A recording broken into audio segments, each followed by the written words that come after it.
Ta parole n'échoue jamais. Ta parole ne rate pas son cible. Merci parce qu'il est dit, tu as envoyé ta parole. Et ta parole est guérie. Merci pour ce matin, pour ta parole que tu nous envoies.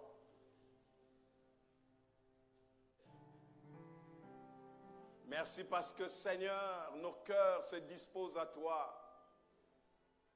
Et que le cible que tu as pointé ce matin par ta parole, qu'elle ne soit pas ratée. Atteins tes buts et tes objectifs. Et glorifie véritablement ton Saint-Nom.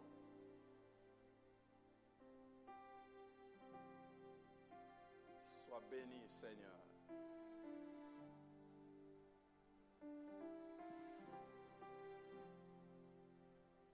Merci de nous parler ce matin, d'édifier nos cœurs et d'instruire nos âmes. Prends cette heure sous ta charge et ta responsabilité. Guide le moindre détail de ce moment, Saint-Esprit de Dieu. Ouvre notre entendement spirituel. Dispose nos cœurs. Et parle-nous, Seigneur. Sera-ce par un mot ou par une phrase, dépose quelque chose dans notre cœur. Parce que tu es le Dieu qui se révèle. Tu es le Dieu qui se manifeste. Que la gloire te revienne. Merci pour ta fidélité.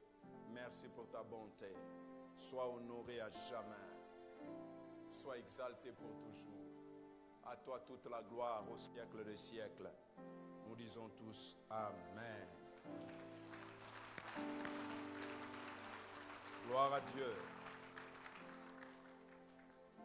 Saluez votre frère de gauche, de droite et je vous souhaite bienvenue et nous disons un grand bonjour à tous et shalom à tous nos amis qui nous suivent via les réseaux sociaux. Nous prions que la main de Dieu soit sur vous et que vous restiez connectés jusqu'à la fin de ce culte. Certainement, Dieu a quelque chose à vous communiquer, quelque chose à déposer dans votre cœur. Soyez et restez connectés. Merci à notre chorale. Est-ce qu'on peut acclamer le Seigneur pour eux? Gloire à Dieu. Ça fait du bien. Amen. Gloire à Dieu. Ça fait du bien de revenir chez soi. Et je bénis Dieu qui a été avec nous durant ces quelques 11 jours dans l'est de la République démocratique du Congo, précisément à Bukavu. Vous savez, c'est une des régions très tumultueuses, très instable à cause de la guerre et de la rébellion. Mais Dieu, je peux vous dire, malgré tout cela, Dieu est à l'œuvre. Dieu continue à travailler, à bâtir son Église et nous bénissons Dieu pour cela. Amen. De voir combien les hommes et les femmes sont assoiffés. J'ai fait 11 jours de prédication et l'église était presque pleine. Tous les jours, les gens étaient là pour écouter la parole de Dieu. Ils ont soif, ils n'ont pas de possibilités comme nous l'avons ici.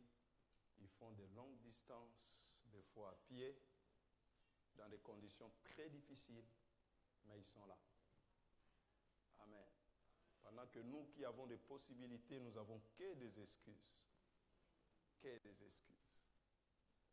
Mais ils se bousculent pour écouter la parole de Dieu. Amen. Et Dieu a glorifié son nom. Le pasteur Raymond Mafoul, auprès de qui je suis allé, un apôtre, qui Dieu a fait grâce. L'église est en train de grandir et de se développer. Et c'est merveilleux de voir ce que Dieu fait. Amen.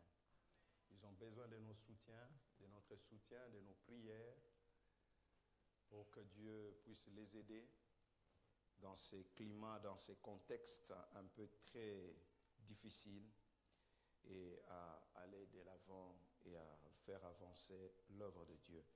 Que Dieu soit béni. Vous savez aussi que nous avions fait une collecte ici pour soutenir une des églises également de la bande, mais qui est aussi un peu plus loin de Bukavu, c'est-à-dire à Uvira, toujours à l'est. J'ai eu l'occasion de voir le pasteur et de lui remettre l'enveloppe qui a été collecté ici, c'était 810 euros que je lui ai remis. Il était très content. Ça les a permis de boucler au moins déjà 4 mois de loyer. C'est quelque chose de bon. Amen.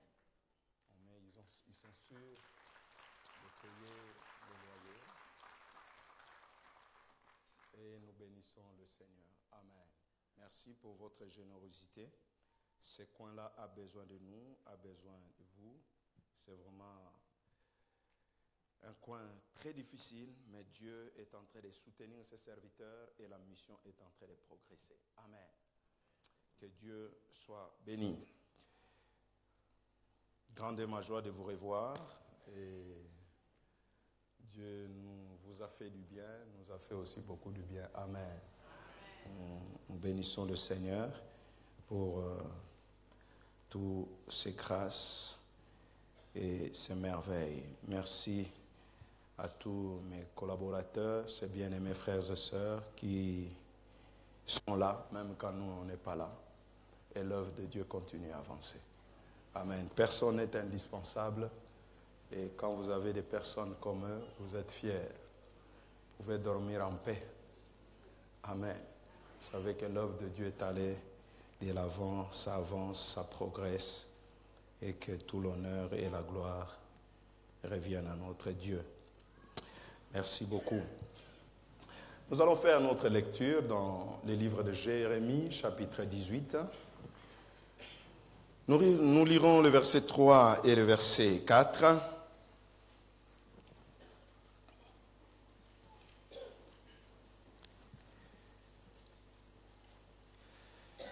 Jérémie chapitre 18, verset 3 et le verset 4. Nous allons faire la lecture de Dieu, la lecture de la parole de Dieu. Est-ce qu'on peut se tenir tous debout pour faire la lecture de ces deux passages?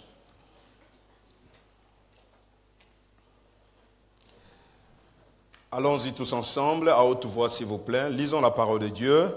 Je descendis dans la maison du potier, et voici, il travaillait sur un tour. Les vases qu'il faisait ne réussissaient pas, comme il arrivait à l'argile dans la main du potier. Il en refit un autre vase, tel qu'il trouva bon de le faire. Amen. Le thème que nous sommes en train de développer, et que nous avions il y a le premier dimanche du mois de février, c'est « Plus rien ne sera comme avant ». Est-ce que tu peux m'aider à dire à ton voisin « Plus rien ne sera comme avant ». Non, dis-le-lui bien avec beaucoup de conviction. « Plus rien ne sera comme avant ». Alléluia. Plus rien ne sera comme avant. Nous avions dit, Dieu a amené Jérémie dans la maison du potier pour lui apprendre, pour changer sa mentalité, pour l'enseigner des choses. Et arrivé là-bas, la Bible dit, il a trouvé les potiers concentrés sur l'argile, qui du reste ne plus jamais rester la même. L'argile a été transformée en un vase. Un vase. Dieu voulait que Jérémie puisse acquérir la mentalité du potier, pour qu'il comprenne que si Dieu peut transformer les choses, lui aussi peut transformer les choses. Amen. Il voulait qu'il observe, qu'il voie. Il y avait toute une leçon à apprendre, toute une pédagogie au travers de cette visite dans la maison du potier. Et cette année, vous le savez tous, nous sommes en train de parler sur la transformation. C'est-à-dire que Dieu est capable de prendre quelqu'un du néant pour en faire un géant. Dieu est capable de prendre un zéro pour en faire un héros. Un petit pour en faire un grand. Dieu est capable de donner la forme à ceux qui n'ont pas de forme. Et même à transformer ceux qui avaient déjà une forme. Dieu est capable de toutes ces choses. Amen. Mais la transformation n'est pas seulement l'apanage de Dieu. Dans la transformation, vous devez savoir, comme nous l'avons dit, il y a un avant et il y a un après. Quand nous parlons de la transformation, nous voulons simplement dire, plus rien ne sera comme avant. Amen. Et Dieu est celui qui opère cette transformation. Nous l'avons souligné et nous l'avons dit, pour que l'argile, pour que le potier transforme l'argile en un vase, il avait une vision. L'argile qui était devant les potiers, devant cette argile, je dirais, les potiers avaient déjà une vision. Ils savaient ce qu'ils voulaient faire de l'argile. En la choisissant, en l'amenant jusque dans son atelier, les potiers avaient une vision claire et précise de ce qu'ils voulaient que l'argile puisse devenir. Quand toi tu regardes, tu vois seulement une masse de terre sans forme, peut-être même sans valeur. Mais quand le potier regarde cette masse, il voit un vase, et pas n'importe quel vase.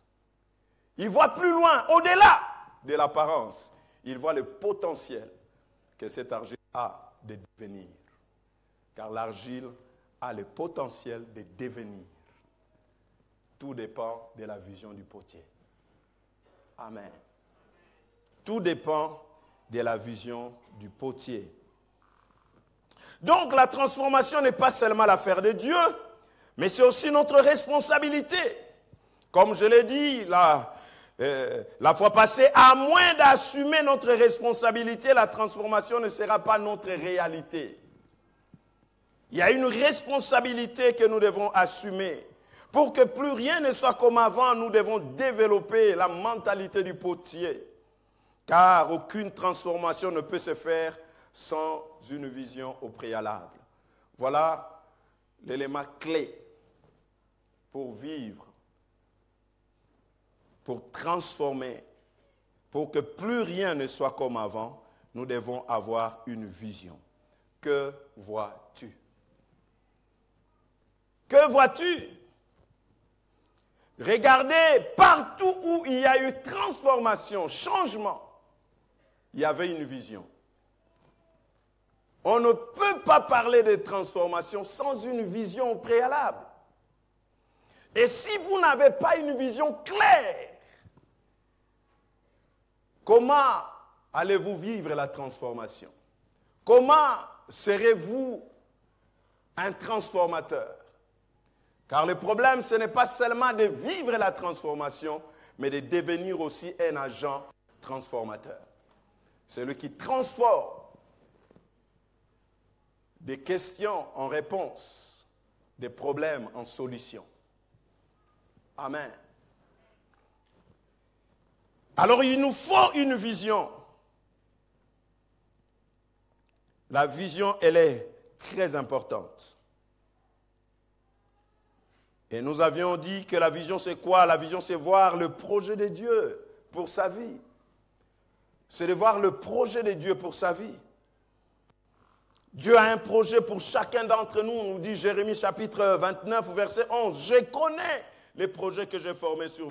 Projet de paix et non de malheur. Dieu a un projet pour vous. Dieu a un projet pour moi. Dieu a un projet pour nous en tant qu'Église. Dieu a un projet. Non pas seulement Dieu a un projet, mais Dieu révèle aussi son projet. Il le fait connaître. Il le dévoile. La vision, nous l'avons dit, c'est notre futur révélé, dévoilé.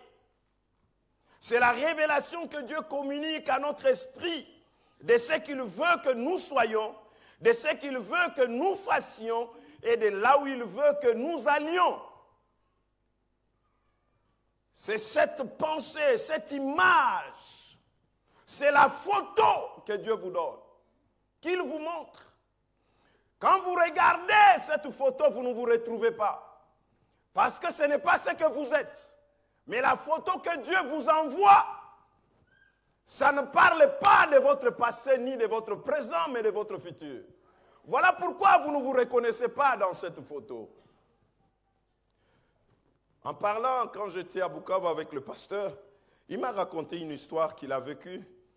Alors qu'il est allé en Kampala, il devait faire quelques démarches administratives. On lui a demandé d'apporter des photos. Et quand il est allé dans un studio de photos, il avait juste sa chemise. Alors, en lui prenant la photo pour développer cela. Les photographes lui disent, c'est quel genre de photo, c'est pourquoi? Il dit non, c'est pour une démarche administrative. Il dit, oh, mais avec une simple chemise comme ça, c'est pas bon. Alors comment, qu'est-ce que tu veux? Je te mette une veste? Et comment? Il dit oui. Et puis dans la photo, on lui a mis une veste. Il dit, quel genre de cravate tu veux? Des rouges, des bleus? Il dit rouge. On lui a mis une cravate rouge. Et puis on lui a fait sortir la photo. Veste, cravate rouge. Mais il dit, mais c'est pas moi. C'est comme ça que Dieu travaille. Amen. La photo que Dieu nous envoie, c'est ça la vision qu'il nous communique de ce que nous serions. Pas ce que nous avons été, ni ce que nous sommes.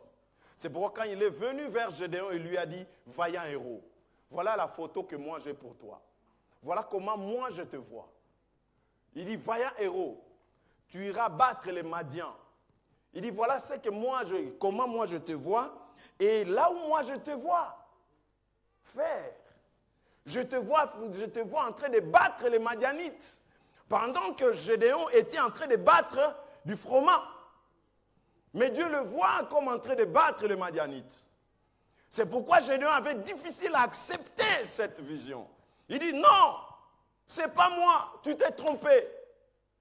Mais la photo ne te parle pas de ce que tu es aujourd'hui, ni de ce que tu étais hier, mais de ce que tu seras demain. Voilà pourquoi nous avons besoin de la photo. Que Dieu nous envoie la photo de notre futur. Parce que Dieu peut nous parler dans le présent, mais pour notre futur. Amen. Et ça, c'est très important. C'est très important, frères et sœurs. Nous avions dit également que tout commence avec un rêve dans la vie. Tout commence avec un rêve. Le succès comme l'échec, c'est le fruit d'un rêve et non pas du hasard. C'est pourquoi celui qui ne rêve pas ne vit pas. Celui qui n'a pas de vision pour sa famille ne vit pas. Père, homme, vous devez avoir une vision pour votre famille. Femme, vous devez avoir une vision. Jeune homme, vous devez avoir une vision de là où vous allez. Sans la vision, les choses ne seront pas transformées. Votre situation ne sera jamais transformée. Tout dépend de ce que vous voyez. Dieu a dit à Jérémie, que vois-tu? Et nous avions dit, dans quelques vérités attachées à la vision, nous avons dit, tout commence par la vision. Tout dans la vie commence par la vision.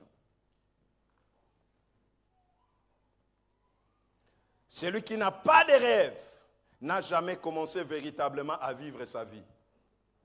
Je le répète, celui qui n'a pas de rêve, c'est-à-dire il n'a pas de vision, il n'a jamais commencé à vivre véritablement sa vie.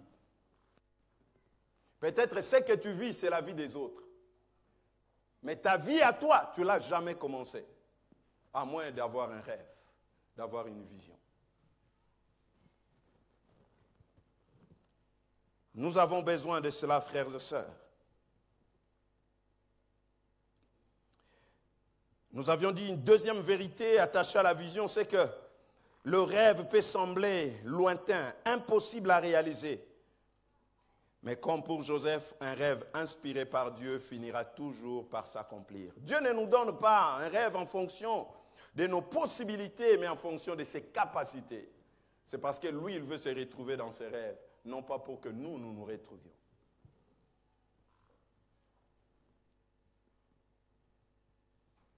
Vous savez, le plus grand danger, c'est que quand on n'a pas de vision, on devient un imitateur.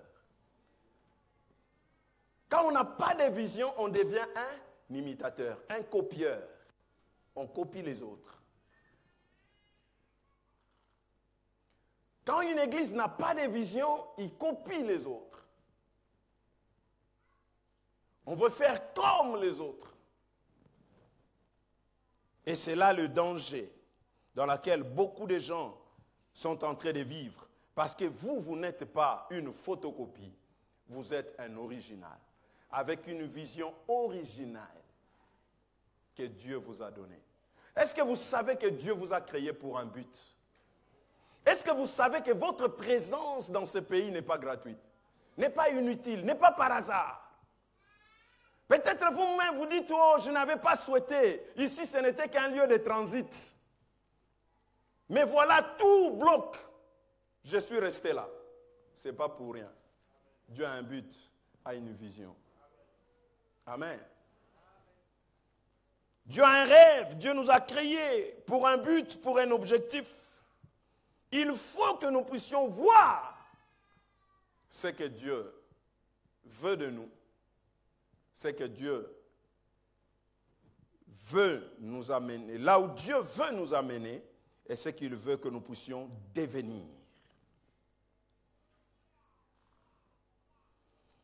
Alors, je continue ce matin en disant quelques vérités attachées au rêve ou à la vision. C'est que le rêve guide nos choix.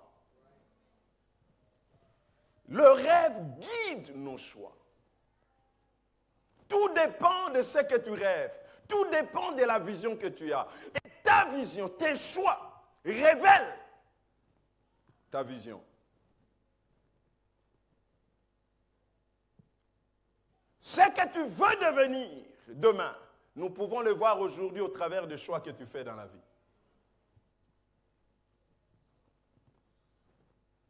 Ça guide le choix de nos études. Ce que tu veux devenir demain va te guider dans le choix de tes études, dans le choix de la formation. Mais quand quelqu'un n'a pas de vision, il ne sait rien, il n'est guidé par rien. On lui dit ces derniers temps, c'est les aides-soignantes. Ah, je fais la formation aussi. Après on dit, ah, là-bas ça ne marche plus. Maintenant c'est les autres. Ah, c'est la sécurité. Ah, je fais aussi la formation. Aide-moi à dire à ton voisin, aie une vision. Et même si vous avez difficile à choisir, à faire des choix, remarquez bien, c'est un problème de vision. Parce que vous ne savez pas ce que vous allez devenir, vous avez des soucis pour faire un choix. Le rêve guide vos choix. Bien-aimé dans le Seigneur, j'ai fait un choix stratégique de m'épouser avec elle. C'est le rêve. Vous croyez que c'était par hasard?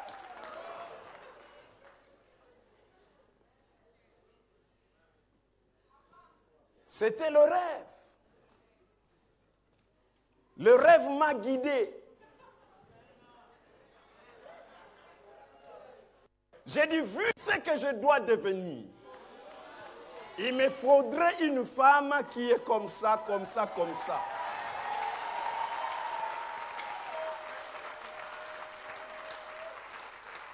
Alléluia.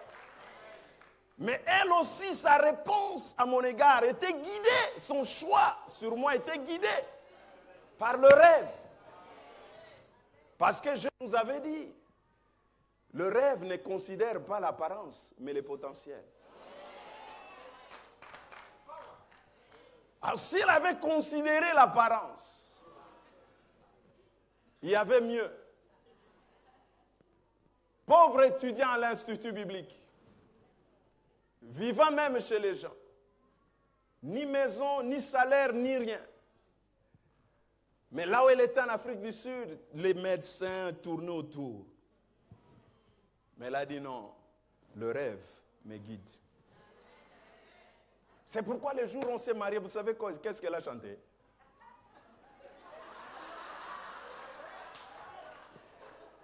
Son chant.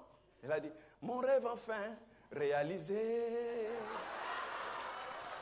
Donc elle avait un rêve. Alléluia. Le rêve guide nos choix. Même le choix de conjoint ou de conjointe. C'est le rêve qui les guide. Beaucoup de frères, vous avez des difficultés ici, des choix. Ce n'est pas que un problème d'argent. C'est un problème de rêve. Quand toi-même, tu ne sais pas là où tu iras, comment tu vas choisir celui qui va t'accompagner?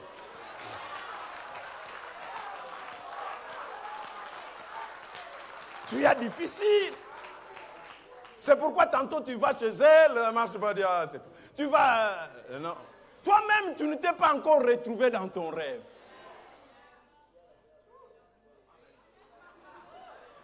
C'est pourquoi, mes sœurs, quand quelqu'un vient vers vous, pose-lui simplement la question, tu m'amèneras où?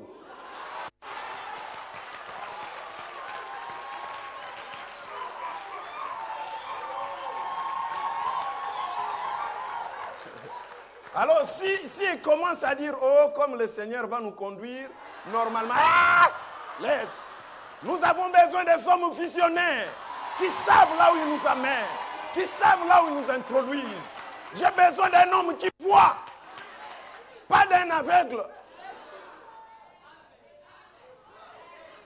Pose-lui la question, qu'est-ce que tu vois? Oh, j'ai pris encore. Alors, prie d'abord pour la vision, avant de chercher les accompagnateurs dans la vision. J'ai pris pour voir clair. Alors, commencez à prier pour voir clair par rapport à ta propre vision d'abord. De ce que Dieu veut de toi. C'est important. La vision guide nos choix. Nos choix d'études, les choix des personnes. Tu sais, ce qui attire les gens vers toi, c'est la vision. La vision va attirer les gens, mais la vision va aussi repousser les autres.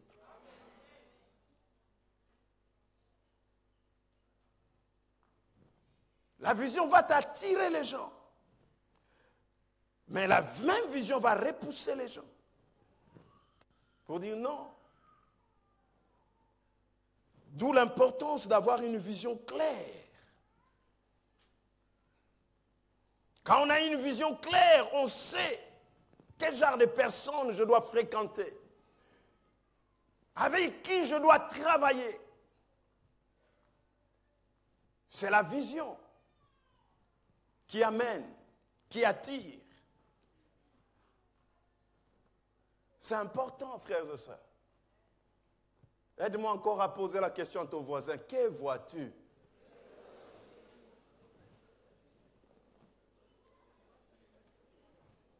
Que vois-tu? Quand une fille n'a pas de vision, elle est oui-oui. Celle-là se présente oui. Quand l'autre il vient avec un peu d'argent, je pense que c'est ici, oui. Mais quand elle a une vision claire, tu peux avoir ton argent, tu peux avoir la beauté. Mais quand tu viens, tu dis, il dit non. Moi, l'argent, la beauté. Il dit, mais pas dans la vision. Le problème, c'est la vision. Je ne te retrouve pas dans ma vision. Mais j'ai l'argent, oui, mais pas dans la vision. Il faut que tu sois dans la vision. Parce que si tu prends une personne qui n'est pas dans ta vision, frères et sœurs, il va détruire la vision.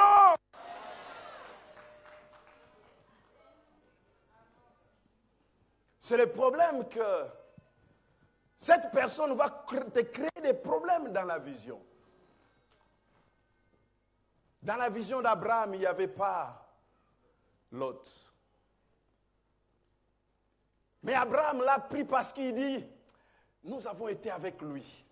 En plus, son père est mort par pitié.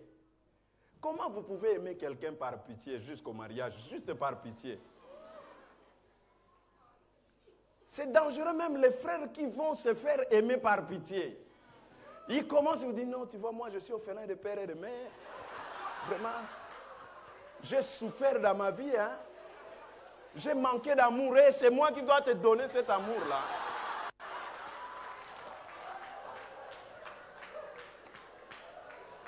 Vous ne pouvez pas vous faire aimer par pitié. Abraham prend Lot par pitié. Et quand ils arrivent à Canaan, dans la vision, Abraham réalise, mais Lot n'est pas dans la vision. Et c'est là où il y a eu des problèmes, il y a eu conflit. Le conflit de Lot et Abraham, ce n'était pas qu'ils ne s'aimaient pas, non, quelqu'un m'a trahi. Non, c'était juste un problème de vision. Quand l'autre est venu à Cana, il commence aussi à réclamer l'espace. Il dit, moi aussi j'ai des brebis, j'ai les biens, j'ai mes bergers, il faut me donner aussi un coin. Mais or, la vision, les lieux, c'était destiné à Abraham. Abraham dit à l'autre, il dit, écoute, l'espace est trop petit pour nous contenir, nous deux. Il faut qu'on se sépare. C'est le problème de la vision.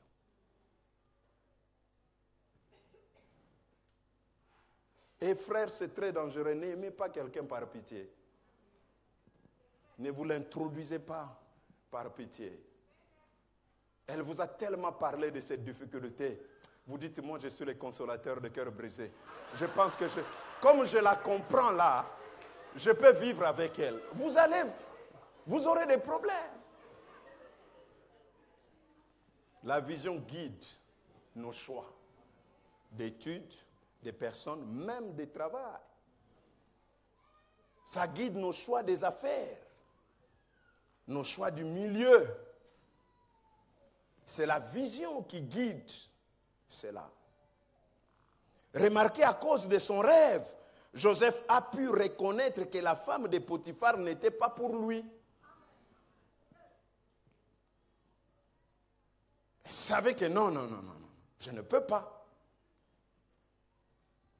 C'est un mauvais choix que d'aller dans ce sens-là.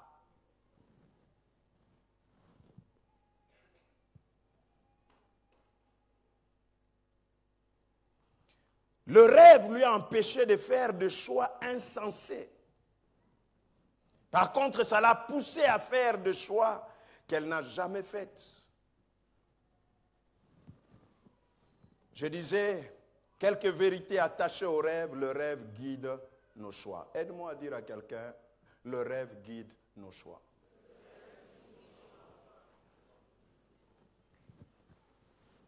Le rêve guide nos choix.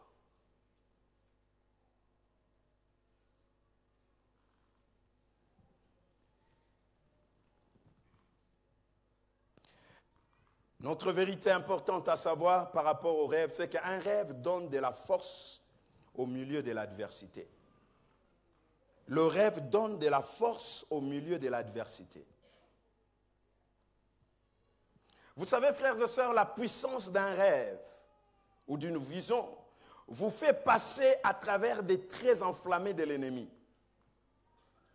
Laissez-moi nous dire, frères et sœurs, que le rêve fait des jaloux. Le rêve soulève de l'opposition. Joseph, son rêve a soulevé, a fait des jaloux, a soulevé de l'opposition. Mais laissez-moi nous dire également qu'il est impossible d'arrêter un homme qui a un rêve. L'opposition peut s'élever, la jalousie peut être là, mais il est impossible d'arrêter un homme qui a un rêve. Joseph a connu la trahison, les fausses accusations et l'injustice. J'aimerais le dire qu'un homme avec un rêve passe par le moment difficile de la vie, mais avec la ferme assurance que des jours meilleurs finiront par venir. C'est difficile, mais c'est que les jours meilleurs finiront par arriver. Parce que j'ai la photo.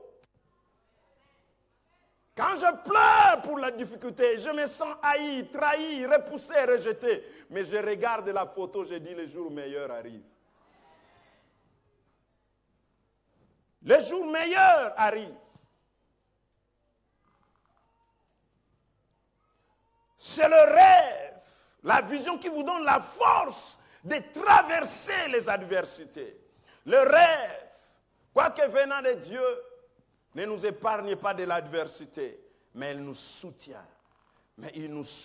Il nous donne la force de traverser cela la tête haute avec l'assurance que les jours meilleurs arrivent. Les jours meilleurs arrivent. C'est son espérance, je parlais de Joseph, qui lui a préservé du désespoir et de l'amertume. Le rêve de Joseph a changé les tragédies en triomphe. C'était donc son rêve qu'il a soutenu et qu'il a gardé la tête haute. J'ai un rêve. Malgré les adversités, je ne veux pas céder, j'ai un rêve. Malgré les pressions, je ne veux pas céder, j'ai un rêve. J'ai un rêve. Je ne cède pas. Amen.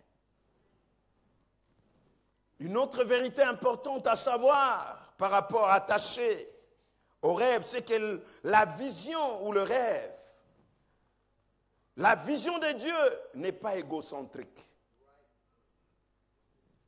N'est pas égocentrique pour moi. Une vision est toujours une réponse à une question. Une vision est toujours une solution à un problème. La vision, c'est toujours une réponse à une question. Votre vision, c'est une réponse à une question. Votre rêve, c'est la solution à un problème.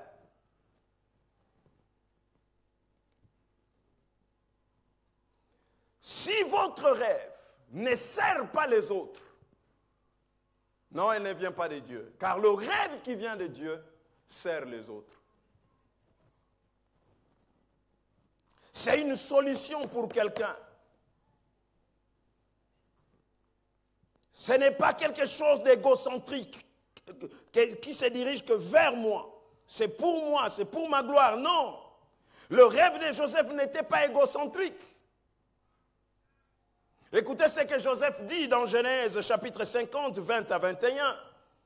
Il dit, vous aviez médité de me faire du mal, de la changer en bien, pour accomplir ce qui arrive aujourd'hui, pour sauver la vie à un peuple nombreux. Voilà le but de mon rêve. C'est pour sauver un peuple nombreux. Ce n'est pas quelque chose d'égocentrique de moi. Mais le rêve que j'ai doit apporter la solution autour de moi.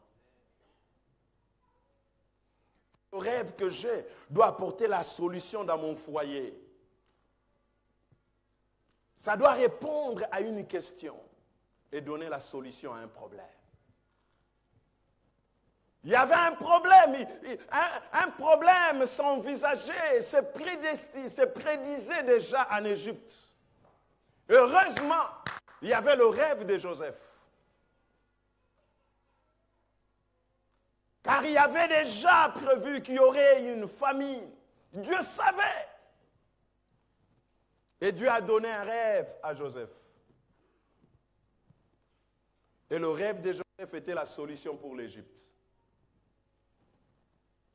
Joseph est devenu la solution pour l'Égypte, qu'il pouvait, il pouvait traduire le rêve de Pharaon.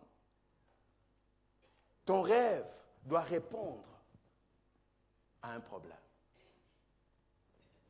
Le rêve de Nelson Mandela était une réponse à un problème. C'était une réponse à un problème. Ce n'était pas pour sa gloire, ce n'était pas pour lui.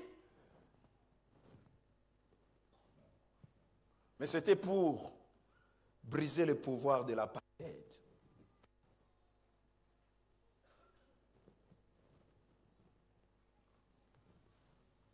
Ton rêve doit amener une solution à cette nation. Ne rêvez pas pour vous. Mais rêvez pour votre nation. Rêvez pour votre peuple. Rêvez pour votre famille. Rêvez pour votre famille et pour vos enfants, pour vos parents. Rêvez. Le rêve doit amener la solution quelque part. Sinon, ce n'est plus un rêve. Ce n'est pas une vision. Vous avez juste une vision de vous remplir les poches et de remplir votre compte à banque. C'est fini. Ça, ce n'est pas un rêve de Dieu. Le rêve de Dieu accomplit l'alliance de Dieu. C'est-à-dire, il prend soin des orphelins. Le rêve de Dieu permet que les orphelins soient nourris, permet que les prisonniers soient visités. Ça accomplit l'alliance de Dieu, le rêve de Dieu. Ça doit être une réponse à un problème. Une réponse. Quand Dieu vous donne un rêve, vous devez savoir que ce rêve, c'est une réponse à un problème. C'est-à-dire, il y a un problème quelque part. S'il n'y a pas encore, il y en aura. Et c'est ce rêve qui sera une solution. C'est pourquoi Dieu me l'a communiqué. C'est pourquoi Dieu me l'a donné. C'est pourquoi Dieu m'a communiqué ce rêve. C'est cette photo de futur.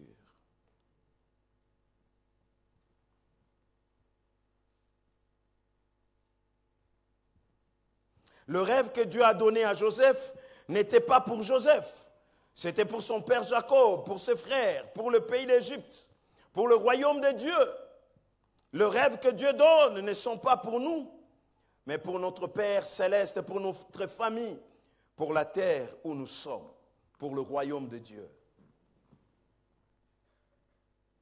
Le rêve. Que vois-tu, frère, sœur? Une autre vérité importante à savoir, parlant du rêve ou de la vision, c'est que Dieu ne fournit jamais la vision sans la provision. Dieu ne donne pas la vision sans provision. L'un des aspects clés de la vision est que Dieu ne fournit jamais la vision sans provision. La Bible nous parle de la construction du tabernacle. Dieu voulait que son peuple puisse lui construire le tabernacle. Et puisque c'était ça la vision que Dieu a donnée à Moïse, il dit, vous ferez selon ce que vous avez vu à la montagne. Je te communique la vision. Voilà ce que je veux pour ce peuple. Mais Dieu a donné la vision, il a aussi pourvu à la provision. Quand il a communiqué cette vision à Moïse, il lui a dit, en lisant ces passages, j'ai même compris qu'avant même que Dieu ne lui donne la vision, ne lui dise ce qu'il allait faire, Dieu lui a déjà demandé d'aller chercher la provision. Dieu a donné la provision. Il a déjà mis la provision entre ses mains. Mais cette provision, c'est pour un but. C'est pour une vision. Dans Exode chapitre 25, Dieu dit à Moïse, il dit, descends, va demander à tout le peuple qu'il m'offre, qu'il m'apporte l'offrande. Tu les prendras de tout celui dont le cœur est disposé. Et il a donné l'offrande, il lui a dit ce qu'il voulait comme offrande. J'aimerais ça, telle matière, telle autre. Il lui donne tous les détails de ce qu'il voulait. Mais non pas seulement il lui donne la provision, mais il lui dit aussi le pourquoi de cette provision. C'est pourquoi vous devez comprendre, certaines choses, vous avez ça entre vos mains. En réalité, ce n'est pas à vous. C'est pour une vision. C'est juste une provision pour la vision. Donc les enfants d'Israël ne comprenaient pas tous les bijoux qu'ils ont pris en Égypte, tout ce qu'ils ont dit parce que Dieu leur a dit de ne pas sortir les mains vides, de prendre en Égypte et de demander aux voisins. Tout ce qu'ils avaient là, ils se disaient, oh c'est bon ça. Mais quand ils arrivent là, Dieu dit, donnez-le. Car ce que je vous ai donné n'était qu'une provision pour la vision.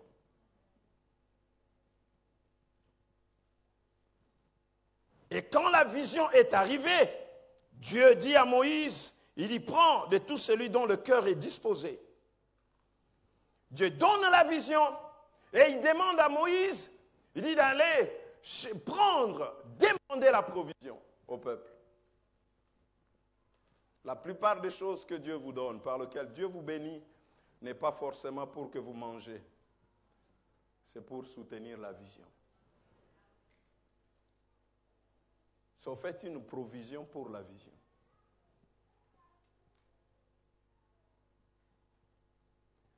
La provision, ce n'est pas ce qu'on mange aujourd'hui. La provision, c'est ce qu'on garde pour un projet, pour un but. C'est la provision. Il y a des bénédictions dans notre vie, des bénédictions provision.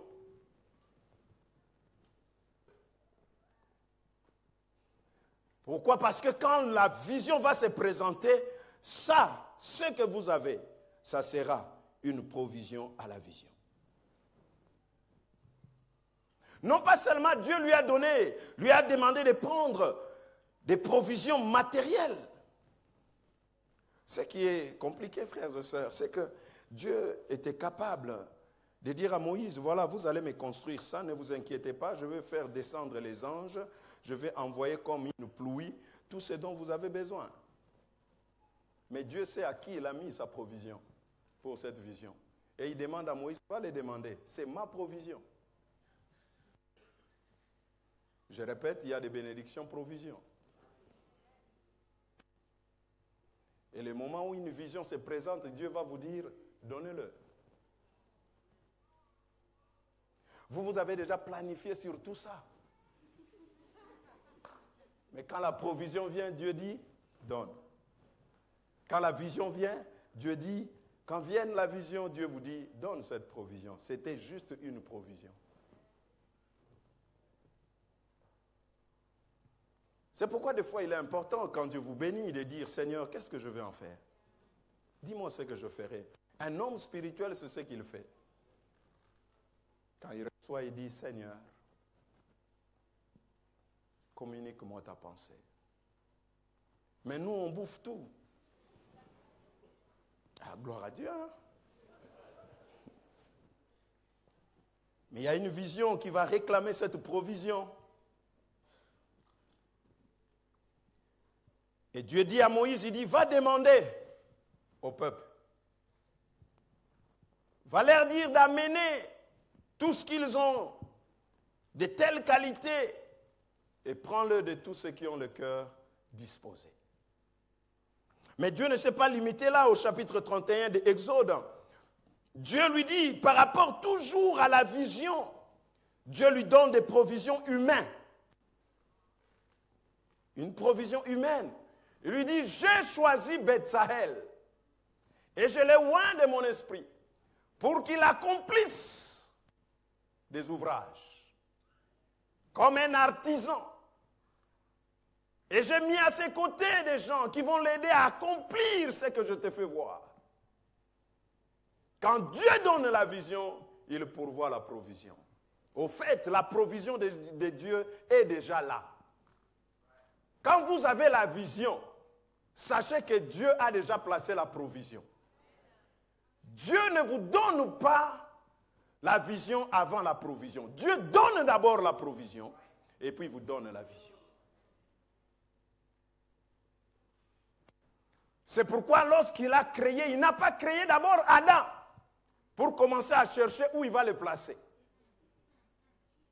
Il a d'abord créé la provision. Et puis il a amené Adam. Il se retrouve. Tout était déjà là. Adam a trouvé tout. Ce qui pouvait l'aider à accomplir ce pour lequel il a été créé.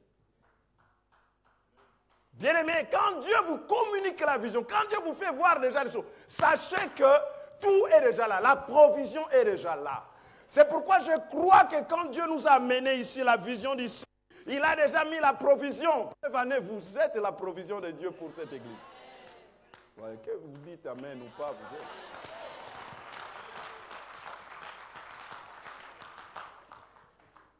Dieu dit, j'ai choisi Bethsahel. Remarquez deux choses. Quand il s'agissait des matériels, de tout ça, Dieu dit à Moïse, il dit, va demander au peuple, tout celui qui a le cœur disponible, qu'il donne. J'ai mis ma provision à eux, en eux. Je les ai prêtés des choses pour que quand le moment viendra, qu'ils puissent les donner. C'est pourquoi plus tard la Bible les appelle des voleurs. Comment Dieu peut dire, vous êtes des voleurs parce que vous n'avez pas amené vos dîmes et vos offrandes? Mais c'est à moi. Un voleur, c'est celui qui utilise ce qui n'est pas à lui. C'est pas vrai? Non, si c'est faux, dites-moi, c'est faux. Alors, pourquoi Dieu les appelle des voleurs dans Malachie? Donc, c'est-à-dire, ce qu'ils avaient n'était pas à eux. Et ils l'ont utilisé. Dieu dit, vous êtes des voleurs. Vous m'avez volé. J'ai mis ma provision en vous pour que vous répondiez à cette vision. Dieu dit, demande pour ce qui est des provisions matérielles. Mais remarquez, quand il s'agit des hommes, il dit, j'ai choisi. Amen. Il dit, j'ai choisi. Il ne dit pas, Moïse, va choisir. Mais il dit, moi, j'ai choisi et je les amène. J'ai choisi et je te montre. C'est lui. C'est lui. C'est lui. Il dit, j'ai choisi Beth-Saël. Ah, si Moïse ne connaissait pas Beth-Saël, ses yeux s'ouvrent et dit, ah, Beth-Saël. Ok. C'est le choix de Dieu pour la vision. Dieu ne vous amène pas quelque part pour rien. Pas seulement pour venir écouter la bonne musique. Mais c'est pour que vous soyez une provision à la vision. Votre présence en ces lieux, c'est un signe que vous êtes une provision pour la vision. Dieu vous a choisi comme provision pour la vision. Votre présence à côté de quelqu'un, comprenez que je suis là comme une provision pour la vision.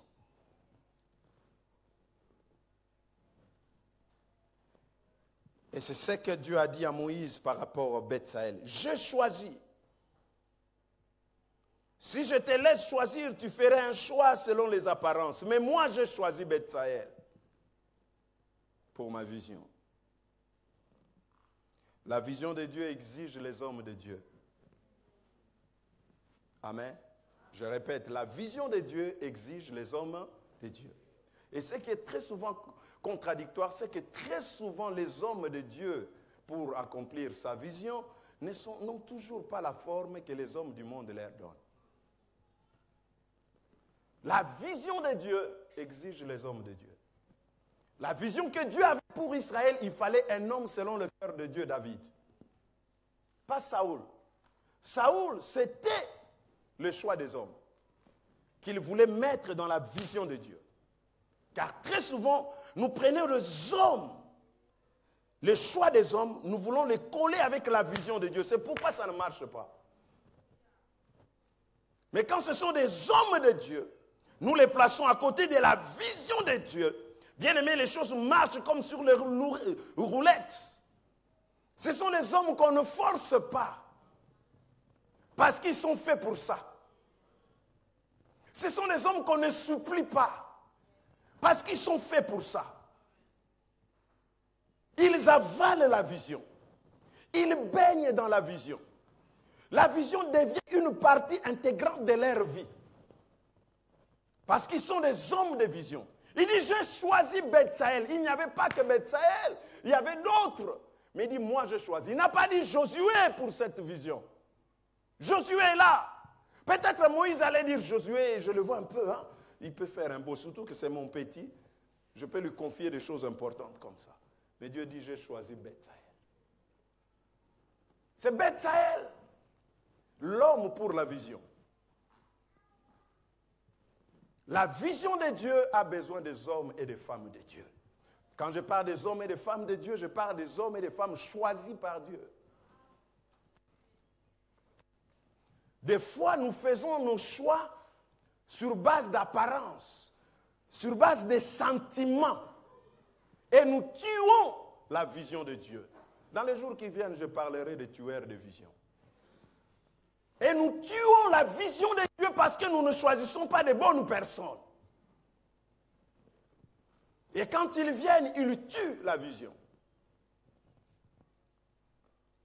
C'est le danger auquel Samuel a failli dans 1 Samuel chapitre 16 tomber. Quand il est allé, il avait la vision de Dieu, Samuel. Mais qu'est-ce que Dieu cherchait? L'homme de Dieu. Il avait la vision, il savait ce que Dieu voulait. Mais pour que ce que Dieu veut, la vision que Dieu a pour son peuple d'Israël, celui qui peut amener le peuple là, devait être que David. Quand il arrive dans la maison d'Isaïe, il trouve Eliab, il trouve Shama, il regarde, il dit oui, le oint de Dieu est ici. C'est-à-dire le choisi de Dieu est ici. Il veut verser l'huile. Dieu lui dit non. L'homme regarde à ce qui frappe les yeux. Mais l'Éternel voit le cœur. Ce n'est pas lui. Il dit cette vision ne correspond pas avec lui. Ça ne peut pas marcher. Ça sera un fardeau. Ça sera lourd. Mais des fois, nous voulons trop jouer aux affinités. Faites attention à ça, surtout dans les domaines des affaires. Faites attention, frère. Oh non, c'est le frère de ma femme. C'est le cousin de mon cousin. C'est la tante de ma nièce.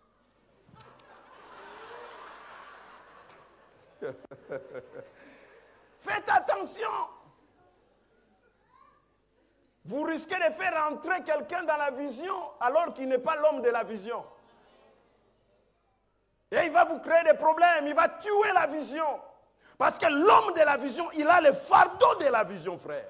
Il se bat pour que la vision avance. L'homme de la vision, il est prêt à travailler même sans salaire, mais c'est parce que l'homme de la vision, il doit soutenir la vision. Il est prêt à faire des sacrifices pour la vision. Mais s'il n'est pas l'homme de la vision, il ne supportera pas la charge de la vision. Il ne supportera pas la souffrance de la vision. Il ne fera pas de sacrifices pour la vision. Il va se rebeller, il va se fâcher.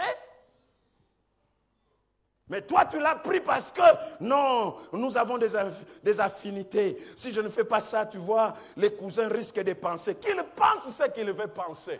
Dieu a dit, j'ai choisi Bethsaël. Qui pense?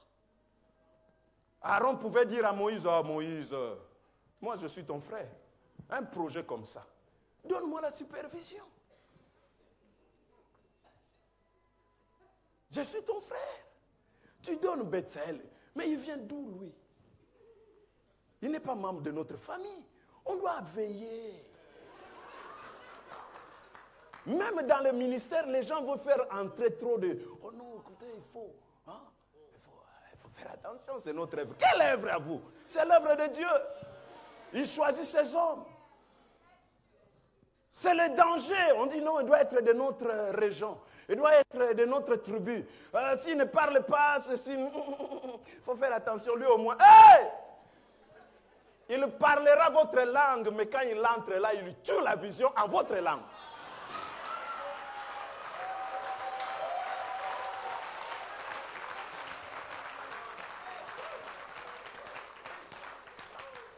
Il faut faire très attention, frère. Dieu donne la vision et il choisit les hommes pour la vision. Ces hommes-là vont porter la vision. La vision ne va pas les fatiguer. Parce que laissez-moi vous dire, la vision est lourde. Hein?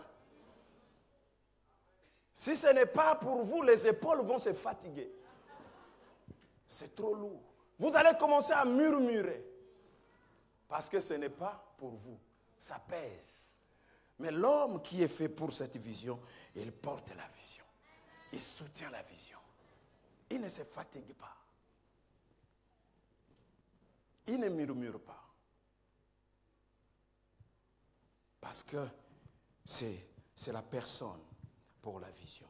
Nous devons faire très, très attention. Aaron pouvait dire, moi je suis ton frère. Gérons cette affaire entre nous, frères. Surtout les hommes là où il y entre beaucoup d'argent. C'est là où il vient et dit, moi je suis ton frère. Je vais garder tes intérêts. c'est la première à tuer les intérêts. Bien aimé, il faut faire très attention. Il faut écouter Dieu. Amen. Il faut écouter Dieu. Parce que j'imagine, s'il avait laissé ça, la construction des tabernacles sous la supervision d'Aaron, c'est terrible. Il a juste essayé de lui laisser un peu de temps avec le peuple. Il dit, mon frère, moi je vais à la montagne, hein, surveille-le, gère-le. Hein, gère le peuple, calme-le, moi je suis à la montagne. 40 jours seulement. La pression. Quand tu n'es pas de la vision, tu ne supporteras pas la pression de la vision. Tu vas craquer. Il faut être Moïse. Il faut être Moïse. La pression du peuple. Non, Moïse a traîné. Fais-nous un veau d'or. L'artisan Aaron prend. Amen. Il leur demande. Il fait aussi, lui aussi, il fait aussi l'offrande. Amenez-moi tout. Je vais vous faire un veau d'or. Et il ira fabriquer. La Bible dit, lui, Aaron, il ira fabriquer un veau d'or. Et il leur a dit, Israël, voici votre Dieu. Aaron! Attention aux associés Aaron. Ils vont vous créer des veaux d'or. Attention aux collaborateurs Aaron. Ils vont créer les veaux d'or. Vous détournez le peuple de la vision de Dieu. Dit, voici votre Dieu. Pendant que toi, Moïse, tu es à la montagne, tu dis, oh mon Dieu. En bas, on a déjà créé un autre Dieu. Faites attention, frère. Parce que c'est mon frère, parce que c'est ma soeur, c'est parce que c'est mon neveu, c'est mon cousin. On est de la même race, des mêmes couleurs. On vient du même pays. Non. C'est l'œuvre de Dieu, frère. C'est l'œuvre de Dieu. Les hommes pour la vision. Quand Dieu donne la vision, il donne aussi la provision. Là où il y a la vision divine, il y a toujours la provision divine. Dieu a déjà mis en place tout ce dont vous aurez besoin pour porter votre vision à la réalisation. C'est très important. Amen. Il faut comprendre ces choses, frères et sœurs. Quand vous n'avez pas ça, vous n'êtes pas dans cette vision, vous allez souffrir pour la pression de la vision. Même dans le domaine de l'Église. On ne prend pas des responsables parce qu'on vient du même pays, de la même région. Non, il faut des hommes choisis par Dieu. Amen. Il dit, j'ai choisi Bethsaël. J'ai choisi Bethsaël.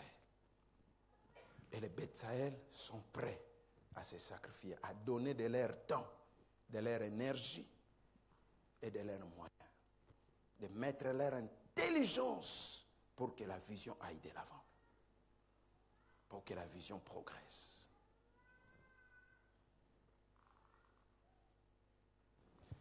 Amen. Un avant-dernier point que j'aimerais soulever avant que nous puissions prier et clôturer ce moment, celui qui est porteur de la vision divine, la faveur de Dieu l'accompagnera partout. Amen. Je dis, celui qui est porteur de la vision divine, la faveur de Dieu l'accompagnera partout.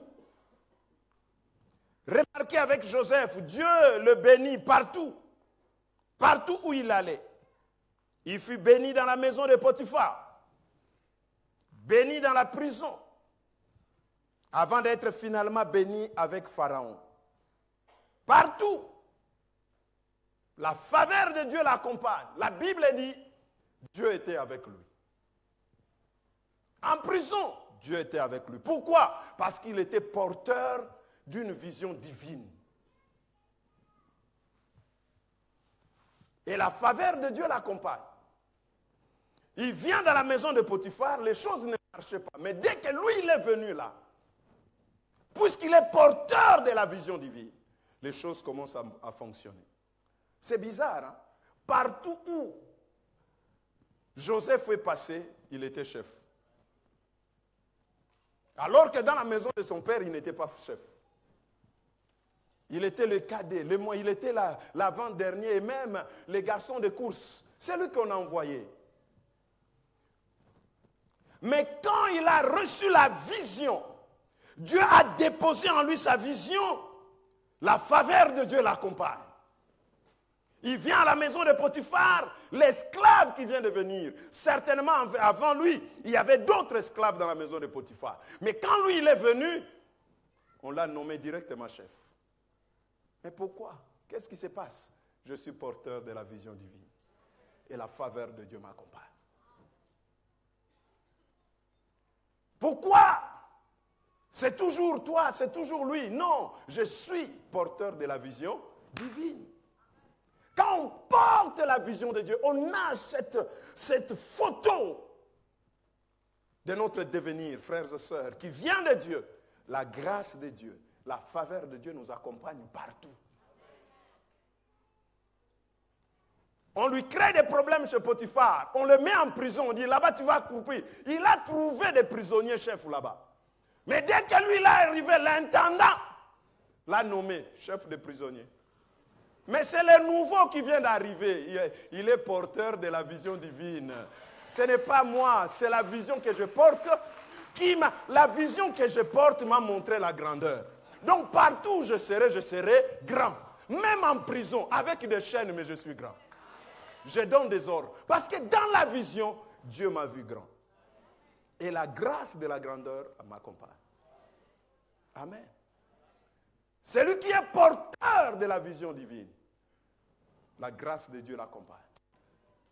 En prison, le nouveau est venu. Et on l'a établi chef des prisonniers. Il commence à gérer les prisonniers. Mais dans la maison de son père, il n'a jamais fait ces choses. Mais la faveur. Quand tu es porteur de la vision divine, la grâce de Dieu t'accompagne. Partout où tu passes, ça te réussit. Les gens peut-être peuvent t'envoyer là pour dire, là vraiment on va l'enterrer. Là c'est le cimetière de sa vie. Mais toi tu arrives là où tout le monde meurt. Mais à cause de la vision divine, toi tu vis.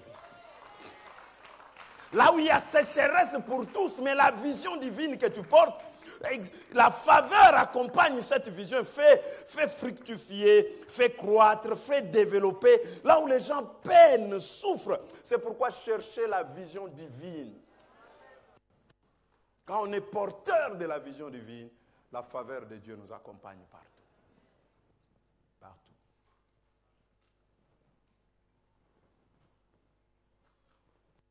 Pharaon fait un rêve. Il a des magiciens, il a tout ce qu'il veut. Il a des chansons, tout ce monde. Mais voilà. On va encore chercher Joseph. En prison. Et quand il vient, il interprète. Écoutez ce que Pharaon dit. Où trouverions-nous un homme comme celui-ci qui habite l'Esprit de Dieu? Où trouverions-nous? Le chef lui-même, Pharaon, il connaît son pays. Il connaît ses collaborateurs. Il connaît son gouvernement. Et devant son gouvernement, avec Potiphar y compris, il dit, où trouverions-nous un homme comme celui-ci? C'est comme pour dire, vous tous qui êtes là.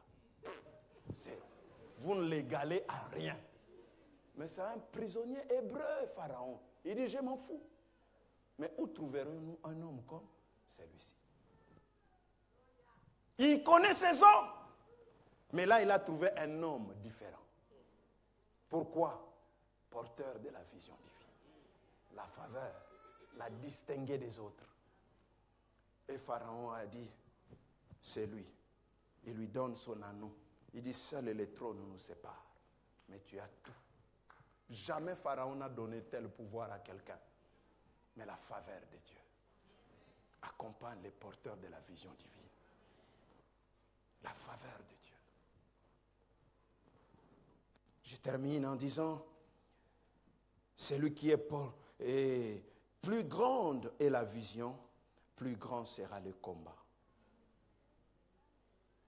Plus grande est la vision, plus grand sera le combat. Laissez-moi nous dire, frères et sœurs, que la vision sera toujours combattue. La vision sera toujours combattue.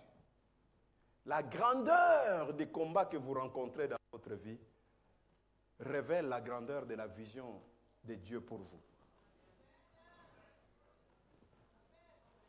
On ne peut pas vous combattre comme on vous combat là si vous n'avez rien.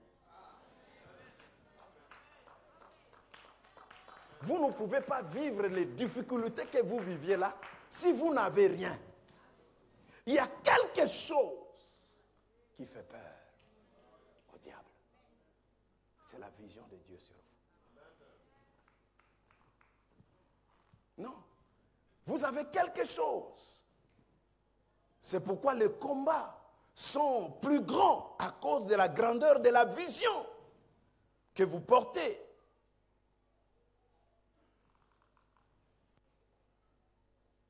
Alors il ne faut pas que le combat vous déstabilise. Comprenez que la grandeur des combats que vous connaissiez, c'est à cause des grandes visions. Remarquez dans la vie, même dans la vie séculière, écoutez l'histoire de tous les grands. De tous les grands. Écoutez leur histoire. Vous allez comprendre que ce sont des gens qui n'ont pas eu la vie facile. Ils ont été combattus. Les autres ont failli mourir déjà pendant leur naissance. Vous savez, le diable est un stratège. En Égypte, le nouveau pharaon arrive, il instaure, il dit, tous les hommes, tous les mâles doivent être éliminés.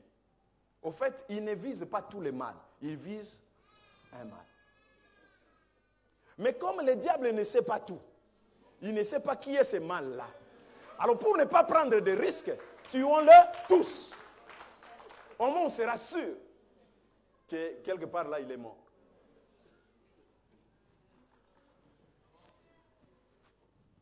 Alors il y a des combats qui ne vous concernent pas. Il y a la présence de certaines personnes qui attirent des combats.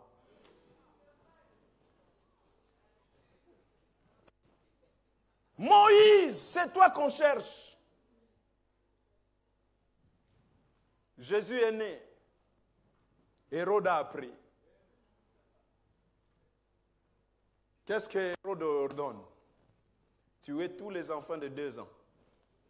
Je serais sûr que parmi eux, le roi est parti. Donc il y a des gens qui sont morts innocemment. Juste parce que le diable ne sait pas tout. Donc Hérode était incapable de localiser où était Jésus.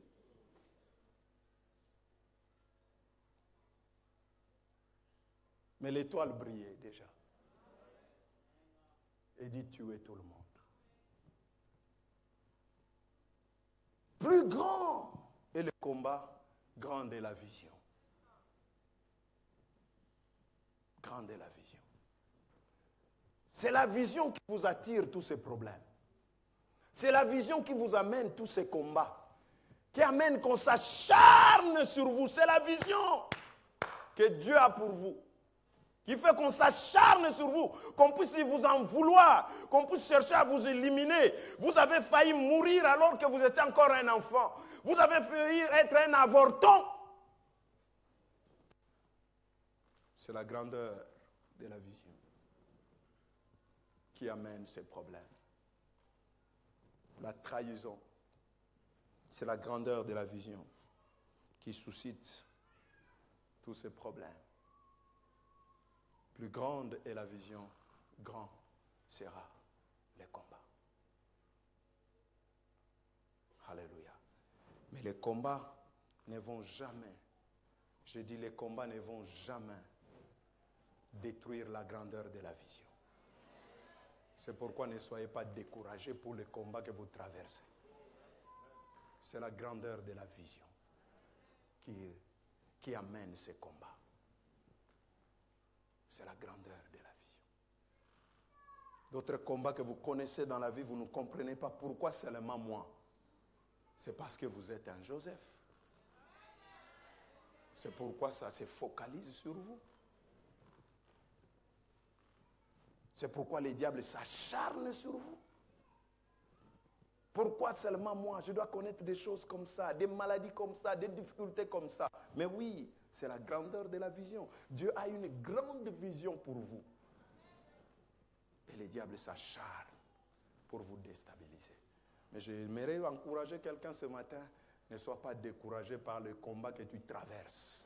Car c'est la grandeur de la vision qui amène ces grands combats dans ta vie.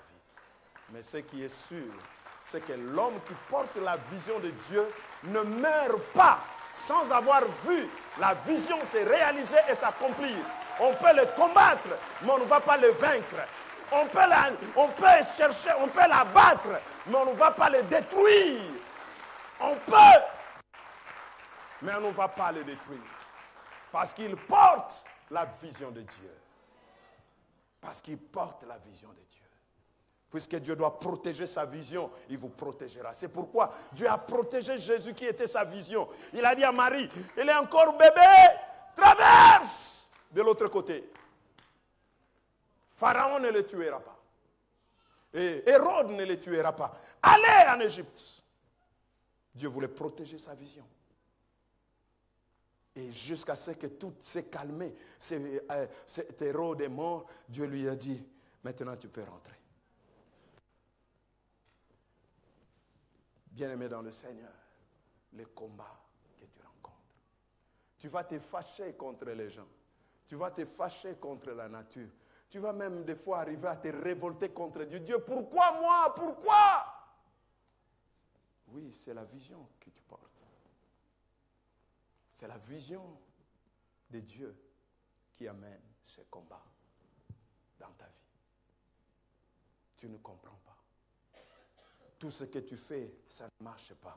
Tout ce que tu tentes ne réussit pas. Tu as l'impression que les portes sont totalement bloquées. Tu ne comprends pas la vision de Dieu. Si la vision de Dieu ouvre d'autres portes, mais elle ferme d'autres. C'est ce qu'il faut comprendre. La vision de Dieu ferme d'autres portes.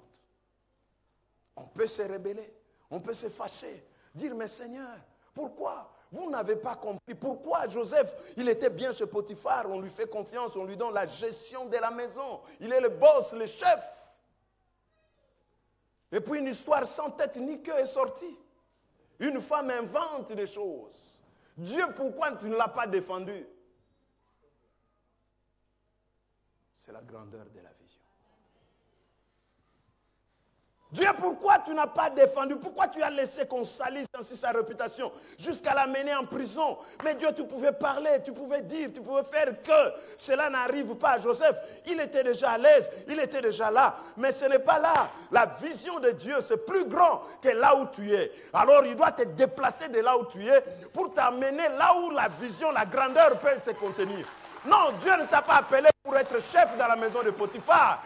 Dieu t'a appelé pour gouverner le pays. Pour gouverner le pays. Pas pour gouverner une maison, même pas gouverner une prison, mais pour gouverner le pays. Dès que tu commences à te sentir à l'aise dans la maison de Potiphar, Dieu crée des combats. Vous comprenez ça? Il y a les combats que le diable suscite pour tuer ton rêve, mais il y a les combats que Dieu suscite pour t'amener dans ton rêve.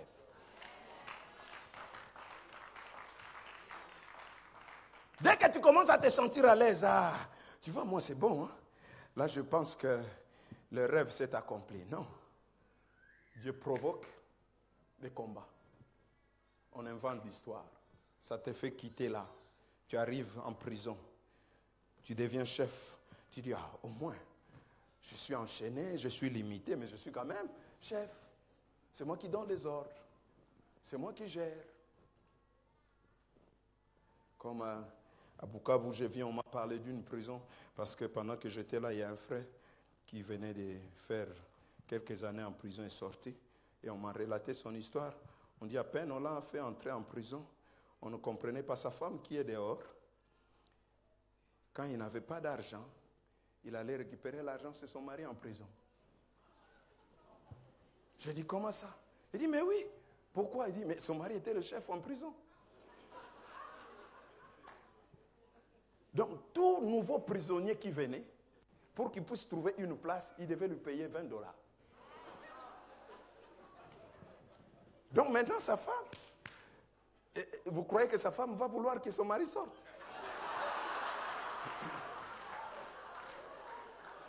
Parce que s'il sort, il est chômeur. Mais s'il est en prison, il a un salaire. C'est lui le chef. Tout nouveau prisonnier. Or là, les prisonniers viennent tous les jours. Donc dès que tu entres, si tu veux avoir une place, $20. Donc tu dois informer ta famille, il t'envoie $20, tu payes, tu prends une place. C'est lui le chef. C'est lui qui établit les règles du jeu. Alors sa femme, quand il n'y avait pas d'argent, il allait, 100 pour la provision. Ça marche ici. Alors quand on commence à se sentir à l'aise dans cet endroit, or la vision ne t'a pas dit que là tu seras dans les 4 murs limités, non. Ça c'est juste, Dieu veut te mettre à l'aise, mais ce n'est pas là. Et on vient lui dire, tu dois sortir.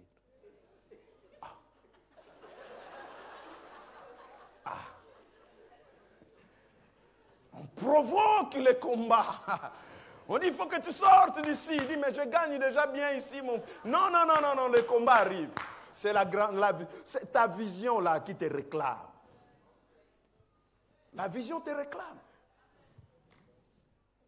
Il y a d'autres révocations, vous ne comprenez pas. C'est la vision qui te réclame. Il dit, quitte là, quitte. Je te réclame. Il faut que tu montes à la dimension de la vision que Dieu a pour toi. Amen. Lèvons-nous, Église.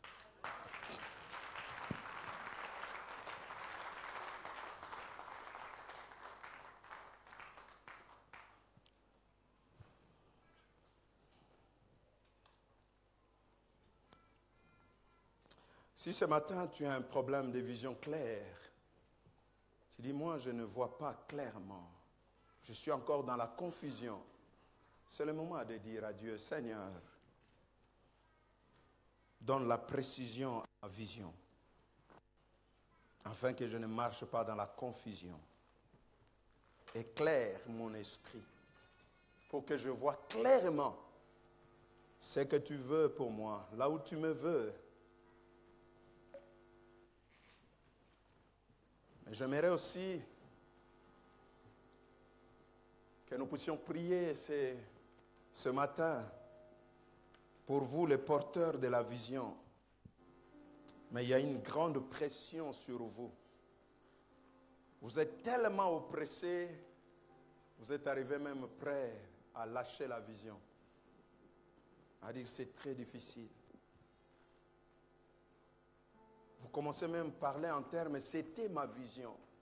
Mais vu les difficultés que je rencontre, vu les problèmes que je connais dans ces foyers, vu les problèmes que je connais dans ce travail, je ne pense plus en termes de ma vision.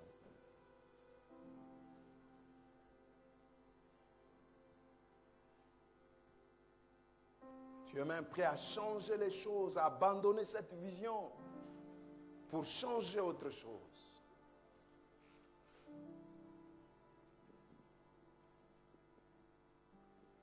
Tu es découragé, abattu par ce que tu traverses, ce que tu vis. Tu ne comprends pas pourquoi tu vis ces choses, pourquoi tu traverses cela, pourquoi Dieu permet cela, pourquoi tous ces combats.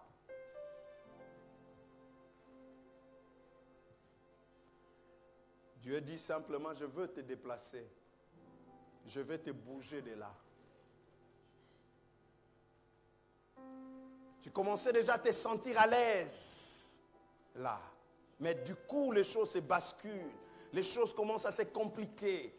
Tu ne comprends pas. Tu te rebelles, tu murmures. Tu dis, mais pourquoi Dieu? Pourquoi Dieu? Non. J'aimerais dire à quelqu'un, ne t'accroche pas.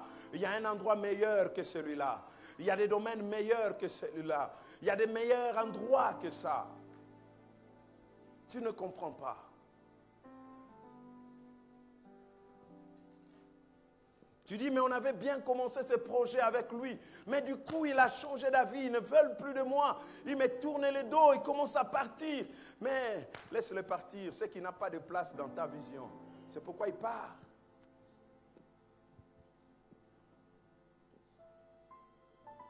Et de te dire, prends courage.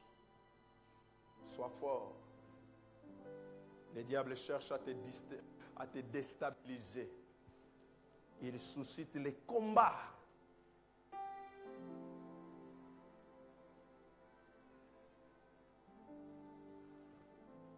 Alléluia. Ce matin, quelqu'un va-t-il élever sa voix pour dire, Seigneur,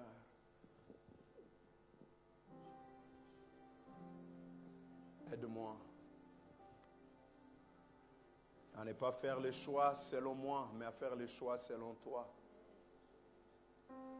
Il y a peut-être ce matin des gens qui sont en recherche d'une vision claire.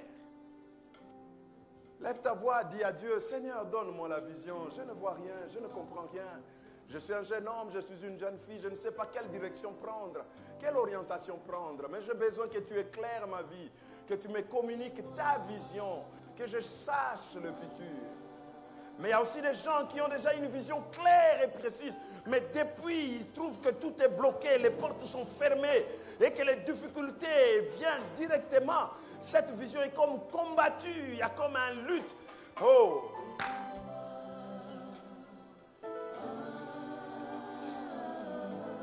Dis-le-lui, j'ai tant besoin de toi. J'ai tant besoin de toi.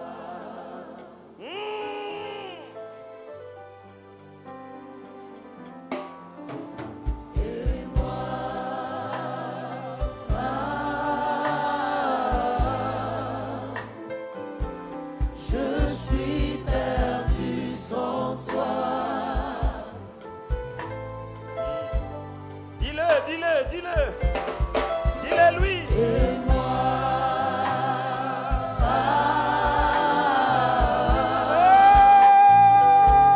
j'ai tant besoin de toi. Dis-le-lui, j'ai tant besoin de toi, Seigneur.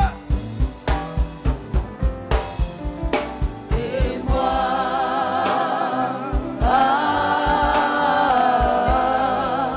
je suis perdu.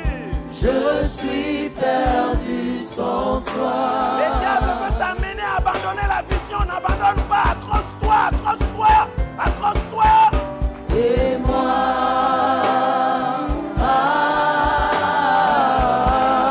accroche-toi, n'abandonne pas la j'ai vision. tant besoin de toi. Je suis perdu sans toi, Seigneur. Et moi,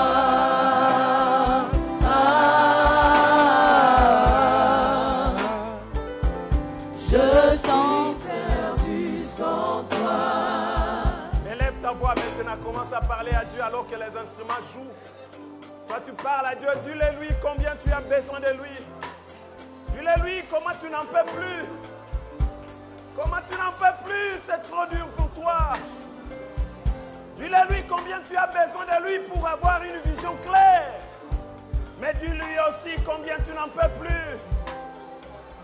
La lutte est devenue acharnée. Ça vient de partout. Ça frappe de partout. Les découragements.